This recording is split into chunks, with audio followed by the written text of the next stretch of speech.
Hello everyone, welcome to this video. In this video, I'm just gonna do one quick thing. I'm gonna enable and upgrade the security center. This is something you should always do.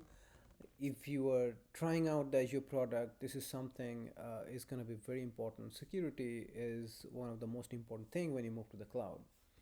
So what I'll do, I'll just quickly go to the security center. By the way, the name of the product has changed. Previously it used to be Security Center P2 or something. Now they just call it the upgraded version as the Azure Defender. Now by default your security center is enabled for every subscription as soon as you sign up, but it does not give you everything. So what you can do, if you go to the pricing and settings, and maybe you see this is Defender plan, it says it's off. Okay, so if I click on say that one, so it says Azure Defender off, and what you're only getting is the Azure Security Center's Azure score, which is your Azure score, secure score, and you're also getting the continuous assessment and security recommendations. But what you are not getting, these are the all features like the just-in-time VM access, adaptive application controls and network hardening, regulatory compliance dashboards and reports for your whole environment, threat protection uh, for Azure VMs and non-Azure servers. Even they're on Azure, non-Azure like AWS, GPC, on-prem, and threat protection for supported PaaS services. So all of these services are not there. So what I would always recommend that you enable your 30 days free trial. To do that, you can do it from here. You can click on actually learn more. You don't need to do that. So come back. So you just go back to the security center overview. Then you have the getting started. Click on that one, and you have the upgrade button. So over here, this big upgrade button, you just need to hit install, and you see there are two different environment that I have. It's gonna let you select the number of subscriptions. If you have multiple ones, you can select all of one, and it just says trial started.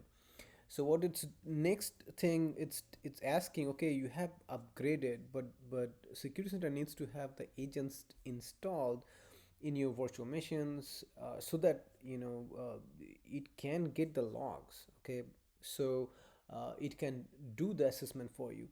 So what it will do, if you install agents in here, it will install the agents automatically to all of the new virtual machines that you're gonna deploy. So this is also something that I would highly recommend, and you just do install agents, and that's about it. So now you have got your security center that is enabled, configured for all of your subscriptions. So now again, if you go back to your go pricing and setting, and now you see that now is a Defender plan says on. It was off to begin with. So if you click on IT prod, okay, now this is highlighted. So this section, so it used to be this one where it said IT Defender off. Now it clearly says the IT Defender is on, and uh, over here also you can take a look.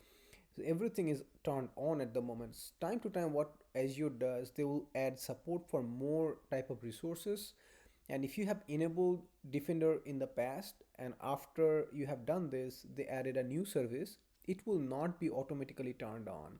So time to time I would recommend that you come back to your Defender plan and look for what other services that are off, and you turn them on. Sometimes they will do a public release and you can still turn them on, see how it's working, but that's about it. So now you have your Azure Defender completely enabled and ready to use. That's all I wanted to share for this video. If you like it, please give me a thumbs up and subscribe for more videos. Have a great day. Thank you.